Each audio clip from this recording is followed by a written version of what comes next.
అదేరా college fee కట్టాలి, money కొంచెం అడ్జస్ట్ అవ్వట్లేదు. అదే నేను మా చెల్లి వెళ్తున్నాం రా. అదే అమ్మకి మాట్లాడాలి ఎలాగైనా సరే.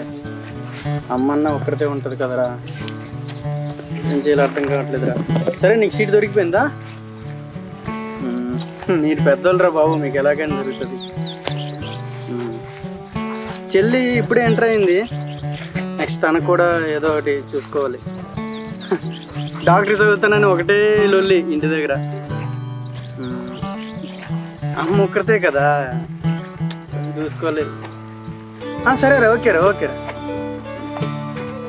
ఏంట్రా అన్నయ్య ఆ పక్కగలి ఉన్న పిల్లట్లో చూస్తున్నాను. ఏ నోరు మూవే, అమ్మకి తెలిస్తే లొల్లి పెడుతుంది. సరే అనుకుని బాధపడుతుంది అమ్మా. నువ్వు గట్ట ఇలాంటి విషయాలు ఏమో అమ్మ దగ్గర డిస్కస్ చేయు, సరేనా? మంచిగా చదువు. సరేగా. అమ్మా అమ్మా అమ్మా అమ్మా, ఓ అక్కడ ఉన్నట్టుంది.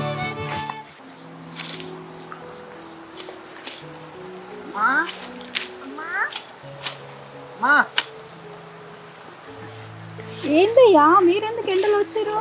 అదే చిన్న మాట్లాడదామని వచ్చానమ్మా. మాట్లాడాలా? ఏం మాట్లాడాలా? చెల్లి నువ్వు కాసేపు అక్కడ ఉండరా. వద్దులేమ్మా, నీకేం పని చేస్తాను. సరే జాగ్రత్త అమ్మా. మా ఫ్రెండ్స్ అందరూ ఇంజనీరింగ్ ఫీజు కోసం అందరికీ సీట్లు వచ్చాయమ్మా. అవును, ఒక 10 lakhs సరిపోవమ్మా, ఏమైనా అడ్జస్ట్ చేయమ్మా.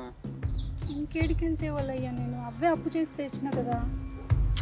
సరే అమ్మా, లేదంటే ఈ భూమి అయినా అమ్మే అమ్మా. మనం బతుకుతున్న దీని మీద కదయ్యా, భూమి అమ్ముకుంటే ఎట్లా బతుకుతాం చెప్పు? అమ్మా నాకు ఆ సీట్ వస్తే నేను జాబ్ వస్తుందమ్మా నాకు. ఇలాంటి భూములు మనం ఎన్నైనా కొనొచ్చమ్మా, అర్థం చేసుకోమ్మా. ఈ సీట్ చాలా ముఖ్యమమ్మా. భూమి మాత్రం అమ్మలేనయ్యా. నువ్వు బతుకుతుంది నా కోసమే కదా, భూమి అమ్మడానికి ఏమైంది నీకు? మిమ్మల్ని బతికిస్తుందా భూమి గురించే కదా, భూమి మీదే కదా. సరే ఇప్పుడు నేను చదువుకోలేవద్దా? నువ్వేం చేస్తావు తెలియదమ్మా. నాకు ఆ సీట్ కావాలంటే భూమి అమ్మేయాల్సిందే. 10 లక్షలు లేదంటే ఎక్కడ అవుతారు చర్చి. సరే నేను ఏదో ఒకటి చేస్తాలే. నువ్వేదైనా ఒకటి చెయ్యాలి, లేదంటే నేను చదువు మానేయాల్సి వస్తుంది, నీ ఇష్టం. సరే అంత మాట అనుకో, నేను ఏదో ఒకటి చూస్తాలే. సరేనా, నువ్వు వెళ్ళి చదువుకో. సరే ఒక 5 daysలో కట్టాలని అన్నారు. 5 రోజులా? ఎంత కట్టాలి? 10 లక్షలు కావాలి, నా దగ్గర 15 లక్షలు ఉన్నది. ఇప్పటికిప్పుడు 10 లక్షలు ఎక్కడి నుంచి తేవాలయ్యా నేను? అమ్మ నువ్వు నా కోసం బతుకుతాను కదమ్మా, నా భవిష్యత్తు కోసం ఈ పొలం అమ్మలేవా? పొలం అమ్మితే మనం ఎట్లా బతుకుతామయ్యా, చెప్తే అర్థం చేసుకోవేంది? అమ్మా ఇప్పుడు నువ్వు కనుక ఈ డబ్బులు ఇస్తే నేను ఇలాంటి భూములు ఎన్నైనా కొంటానమ్మా. ఈ ఇంజనీరింగ్ సీట్ నాకు చాలా ముఖ్యమమ్మా. మనకు మిగిలింది ఇది ఒక్కటే అయ్యా, ఇది అమ్ముకుంటే ఎట్లా బతుకుతాను చెప్పు? అమ్మా నా ఫ్రెండ్ రాఘవ గాడు వాళ్ళ నాన్న భూమి అమ్మి మరి ఆడికి సీట్ ఇప్పించాడు. నువ్వు ఉన్నావు ఎందుకు? అసలు నువ్వేనా మమ్మల్ని కన్నది? నువ్వు ఎన్నైనా చెప్పు, నేను భూమి మాత్రం అమ్మను. అమ్మా నువ్వేం చేస్తావో తెలీదు, నాకు 10 రోజుల్లో 10 లక్షలు కావాలి, లేదంటే నేనేం చేస్తాను నీకు తెలీదు.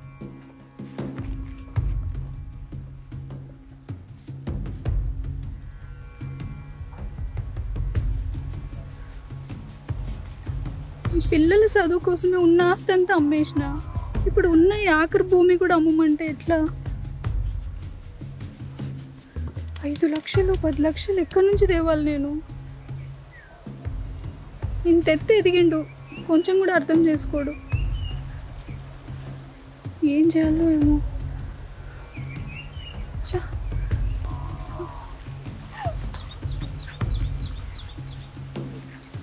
ఏమైందమ్మా, అన్నింటికి అట్లా కోపం వెళ్తుంది? ఏం లేదమ్మా. సరే నువ్వు వెళ్ళి ఆడెప్పుడు తిన్నాడో ఏమో, అన్నం పెట్టుకో. ఓకే అమ్మా. అది ఇచ్చిపో.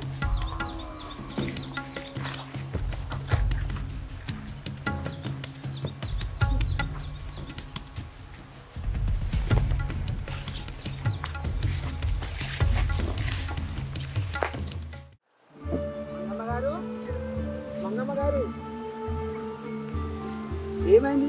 మీ ఇద్దరు పిల్లలు అట్లా కోపంగా అడుగుతూ వెళ్తారు ఎందుకు? ఏం చెప్పమంటావు? వాడికి ఏదో చదువుకి పైసలు తక్కువ పడ్డాయంట. 5 లక్షలు 10 లక్షలు నేను ఎక్కడి నుంచి తేవాలి ఇప్పటికిప్పుడు? అరే పిల్లలు అడిగినప్పుడు చూడాలి కదా, అంత పెద్ద పెద్ద చదువులు చదువుతున్నారు, మరి పిల్లలకైతే డబ్బులు ఉండాలి కదా. తెలియనట్టు కొత్తగా ఊరికి వచ్చినట్టు మాట్లాడుతావు ఏంది రంగయ్యను? చూస్తున్నావు కదా, పిల్లల చదువు కోసమే నా ఉన్న ఆస్తి అంతా అమ్ముకున్నాను. ఇప్పుడు మిగిలింది నాకు ఈ పొలమే కదా, ఇది కూడా అమ్మేయమంటున్నాడు ఆడు. మరి ఇప్పుడు ఎట్లా చేద్దాం అనుకుంటున్నావు? ఇప్పుడు సడన్గా ఉన్న పలంగా అంత డబ్బు రావాలంటే ఎట్లా వస్తుంది నీకు కూడా? వాడికి ఒకసారి చెప్పపోయినావు? నాకేం అర్థమవుతలేదు, ఏం చేయాలో ఏమో. అరే రే నీకు పెద్ద సమస్య వచ్చే పడింది అట్లయితే. మరి ఎవరన్నా సాయం అడుగుదాం అనుకుంటున్నావా? ఇప్పటికే అప్పులు ఇంటి నిండా, నేను ఎక్కడి నుంచి కట్టలేక చచ్చిపోతున్నా. చూడు మరి ఎవరినన్నా సాయం అడుగుతావేమో, చూడు మరి చేస్తారేమో. ఇప్పటికిప్పుడు అన్ని లక్షలు ఎవరు సాయం చేస్తారు? అయినా నా దగ్గర ఏం చూసి అప్పు ఇస్తారు చెప్పు? ఎట్లా నమ్ముతారు నన్ను? ఎందుకు ఇవ్వరు మంగ, నువ్వు అనుకోవాలి కానీ నేనే ఇస్తాను నీకు. అప్పిస్తావా నువ్వు? అప్పిస్తాను కానీ నేను చెప్పినట్టు చేస్తే ఇస్తాను. ఏం చేయాలి? మీ పొలంలో ఏమైనా పని చేయాలా? పొలంలో పని చేయడానికి నా దగ్గరనే మస్తు మంది ఉన్నారు కానీ నువ్వు పొలం పని చేయకు, నువ్వు నా పని చేస్తే చాలు. మీ పని అంటే? అంటే ఇప్పుడు ఎట్లాగో నీకు మీ ఆయన లేడు, మా ఇంటి ఆమె కాలం చేసి 4 ఏళ్ళాయి, నీకు తెలిసిన విషయమే అది. అప్పటి నుంచి నేను చూస్తున్నాను, నీకు కూడా తెలుసు. నువ్వు సరే అంటే మరి నీకు ఎంత డబ్బు అయినా ఇస్తాను, కానీ డబ్బు ఇస్తున్నా అని అట్లా అని అనుకోకు. నీకు ఎప్పటికైనా నేను నీ వెంటనే ఉంటాను. నాకు ఎవరు ఉన్నారు చెప్పు? పిల్ల లేరు, జల్ల లేరు. ఉన్న ఒక పిల్లం పోయింది. ఇప్పుడు ఉన్న 15 ఎకరాల పొలం, మామిడి తోట, నా ఇల్లు అంతా నీదే అవుతుంది. నీ కోసం కాకుండా నీ పిల్లల కోసం ఆలోచించు. రంగయ్య, నువ్వు ఏం మాట్లాడుతున్నావు? నీకు అర్థమవుతుందా? నేను నిజమే మాట్లాడుతున్నా, నీకు మంచి టైంలోనే వచ్చి ఈ మాట చెప్తున్నా. నీ కోసం కాకుండా నీ పిల్లల కోసం ఆలోచించు. నువ్వేదో అప్పిస్తా అంటే ఏదో నాకు సాయం చేస్తున్నావు అనుకున్నాను. అప్పిస్తే అప్పు లెక్కనే ఉంటుంది, కానీ అట్లా తీసుకుంటే నువ్వు నా సొంత మనిషి అయిపోతావు. నీకు అప్పు తిరిగి కట్టే అవసరం కూడా ఉంటుంది కదా. ఆలోచించు, నీ పిల్లల భవిష్యత్తు కూడా బాగుంటుంది, మన ఇద్దరు భవిష్యత్తు కూడా బాగుంటుంది. మనం సంతోషంగా ఉంటారు, నీ పిల్లలు కూడా సంతోషంగా ఉంటారు. చాలా అయ్యా, చాలా పోయిగా. నేను పని ఒక్కసారి ఆలోచించు మంగ, ఒక్కసారి నేను ఎందుకు చెప్తున్నా అర్థం చేసుకో మంగ. ఇంతవరకు ఎప్పుడన్నా వచ్చి నీకు ఇట్లా చెప్పినా? రోజు నీ పరిస్థితి చూస్తున్నా కాబట్టి ఈరోజు వచ్చినా నేను. నిజమే రంగయ్య, కానీ నా పిల్లలకి తెలిస్తే చిచ్చి. వాళ్ళకి ఎందుకు తెలుస్తుంది? వాళ్ళకి తెలిసేలాగా చేస్తావా నువ్వు? నువ్వు చెప్తావా నేను చెప్తానా? నా మాటిను, నా చేయి పట్టుకో, నీకు ఏం కావాలంటే అది చేస్తాను. నీ పిల్లలు కూడా బంగారంగా బతుకుతారు నా మాటిను. ఈ చదువే కాదు, ఇంకా పెద్ద పెద్ద చదువులైనా చదివిద్దాం మనం మళ్ళీ. నా మాటిను మంగ, నీకు ఎప్పటి నుంచో చెప్పాలనుకుంటున్నాను నేను, కానీ ఇప్పటికి వచ్చింది ఆ టైం.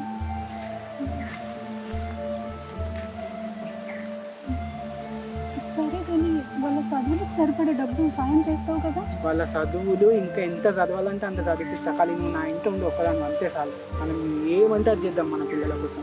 వాళ్ళు మీ పిల్లలు కాదు, మా పిల్లలు. మన పిల్లలు అనుకొని మనం ఉందాం. నాదంతా వాళ్ళదే కదా, నువ్వు ఒక్కదాన్ని నాది అయిపోకాలి, నాదంతా నీది అయిపోతుంది. చెప్తేను మంగ, అర్థం చేసుకోండి నేను చెప్తున్నాను.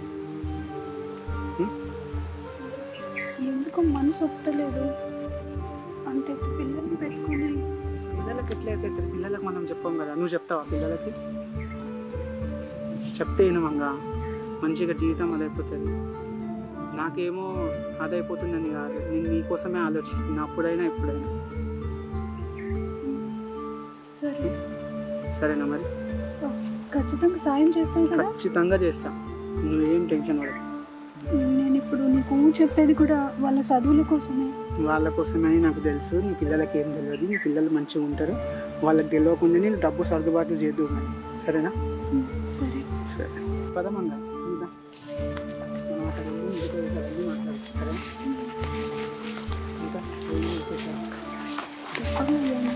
నువ్వు సర్ది కట్టుకొచ్చుకున్నావా లేదా? తక్కువలేదు, ఇంటికి పోవాలి. వద్దులే, నేను మనందరికీ ఎక్కువ ఏమైనా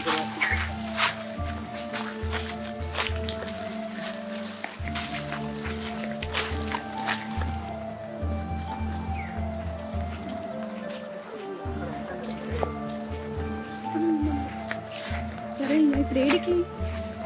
పద అక్కడ గుడిస దగ్గర పోయి ఏదో ఒకటి మనం మాట్లాడదాం. నువ్వు జర మనశ్శాంతిగా కూర్చొని బాగా ఆలోచించుకో. మనకు నేను చెప్పినాను కదా, ఇప్పుడు నువ్వు ఇలాంటి పనులు చేసే అవసరం లేదు. నీ మామూలు తోటకే మారాలి, సరేనా?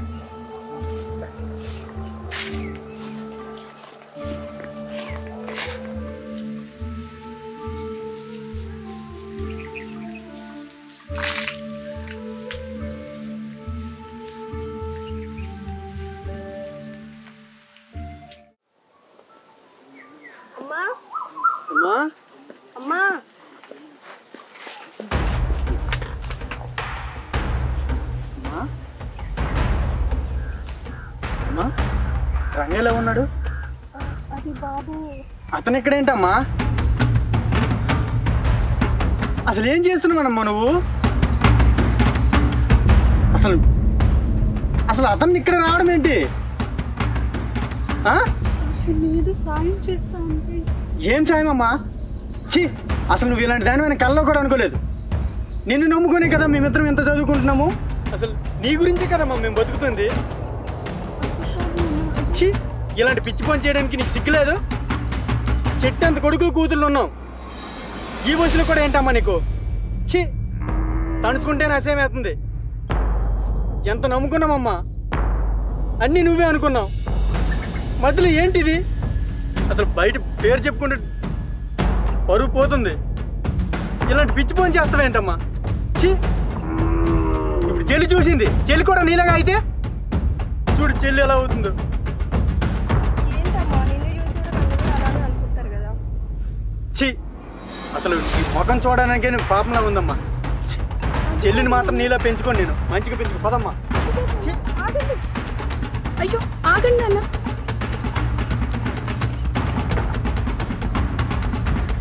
అయ్యో, ఈ పిల్లల కోసమే కదా నేను ఈ పనికి ఒప్పుకుంది. అతను సాయం చేస్తానన్నాడు. ఎవరి కోసం అయితే ఈ పనికి ఒప్పుకున్నాను వాళ్ళే నన్ను అర్థం చేసుకోవట్లేదు. వాళ్ళ ముందే నా పరువు పోయింది. ఇలా చేయకుండా ఉండాల్సిందే. సర్దిద్దుకొని తప్పులు ఏం చేశాను. ఇప్పుడు నా పిల్లలకి ఎలా మొహం చూపించాలి? అయ్యో,